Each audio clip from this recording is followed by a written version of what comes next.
ఎప్పుడు ఎక్కడ ఏది ఎలా చేస్తున్నాము అన్నది. ప్రతి పని చేయొచ్చు, అవసరం లేకపోతే ఏ పని చేయక్కర్లేదు. కానీ చేస్తున్నది ఎందుకు చేస్తున్నాము, చెయ్యట్లేదు ఎందుకు చేయట్లేదు, ఆ కంప్లీట్ అన్ని కోణాల నుంచి క్లారిటీ మీ దగ్గర ఉండాలి. మన మైండ్ని బట్టి కొన్నిసార్లు కమిట్మెంట్తో చేస్తూ ఉంటాం అన్నీ, కానీ మనం దీర్ఘంగా కమిట్మెంట్ని ప్రొలాంగ్ చేయలేము. ఎందుకు అంటే మనకి ఆ కమిట్మెంట్ మీద మనకి ఇంకా నిజాయితీ లేదు. అమ్మా నేను అందరికీ ధ్యాన సాధన చేపియాలి, నేను 10,000 మందికి సంవత్సరంలో 1,00,000 మందికి నేను ధ్యాన సాధన చేయించాలి.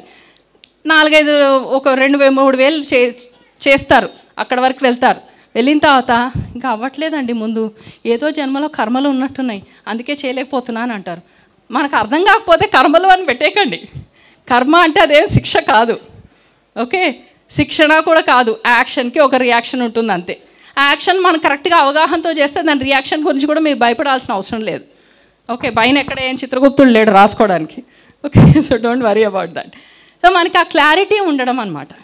కమిట్మెంట్తో చేయాలి అంటే నాకేం కావాలి లైఫ్లో, నాకు కావాల్సింది నాకు ఎంత ఇంపార్టెంట్, దానికోసం నేను ఏదైనా అలవాటు చేసుకోవడానికి రెడీగా ఉన్నానా, ఏదైనా వదులుకోవడానికి రెడీగా ఉన్నానా లేదా, ఈ పాయింట్స్ మీకు అర్థమవుతే మీ కమిట్మెంట్ ఎప్పుడు హై లెవెల్లోనే వెళ్తుంది. ప్రకటనలు మీవి, ప్రచారాలు మావి, జీవితంలోని వెలుగులు అందరివి. DVM గ్లోబల్ ఛానల్లో మీ ప్రకటనల కోసం సంప్రదించవలసిన ఫోన్ నంబర్స్